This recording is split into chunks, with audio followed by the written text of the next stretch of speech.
Firefighters in Santa Ana are struggling to hold back the flames. It's one of the cities in Southern California ravaged by forest fires in the past week, and officials warn that the worst isn't over for Los Angeles and Ventura. As you can see behind me, this is a rapidly expanding incident, and the winds are going to continue for the next several days.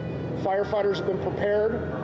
We continue to be prepared, and we've done a lot to ensure that the state of the county is ready.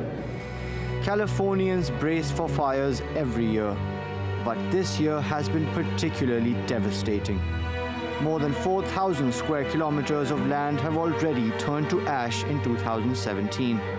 The government has spent $500 million on fire suppression alone, and millions more have been spent on search, rescue, and health services. Farms, homes, and other property worth $85 billion had been destroyed by the end of September, and the toll is rising. If the fires are not contained in the next couple of weeks, the total economic impact could even reach $100 billion. That's a level of destruction California has never seen before, and areas hit worst, like Ventura, were already struggling to grow businesses and retain jobs. So rising from the ashes left behind by the fires will not be easy. Mobin Nasir, TRT World.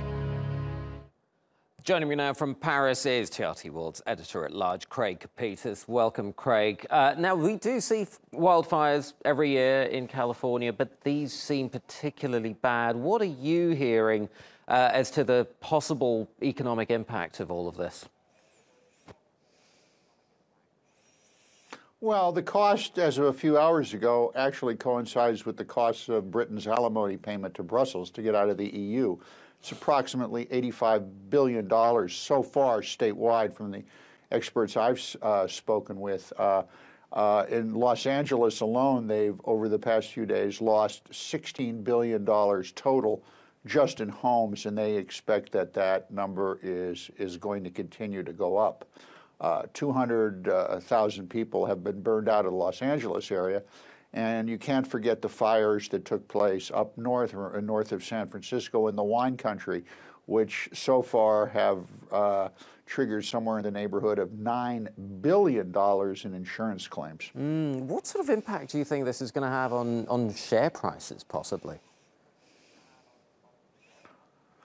Well, you know, that's a really interesting question, Azar. The only company to be hit so far really hard is an outfit called Edison International, which is the electric power company in Los Angeles. Their shares Thursday, plunged 16%. And they look like they may even go lower because, unlike any other natural disaster, you know, a fire kind of blindsides you and it wipes everything out. And they expected that the rainy season, as you mentioned, was going to come, and guess what? It never came this year. Craig, I mean, yes, you're right.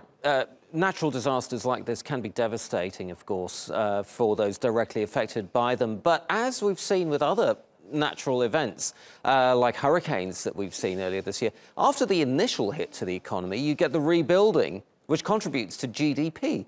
Could we see something like this in California? Well, insurance adjusters kind of look at it a little differently. Of all the natural disasters, fire is the worst, mostly because there's no significant early warning system. People can prepare for a tornado. They even have warning, you know, to some tornado warnings. You can prepare for a hurricane. There's all kinds of warning systems. But a fire just kind of happens, and it is not only invasive, it is evasive. You don't know where it's going to go. It wipes everything out. It's what insurance adjusters call a high-value threat. And what you're wiping out here is everything. So like in a hurricane, you're going to have a lot of leftovers you can deal with.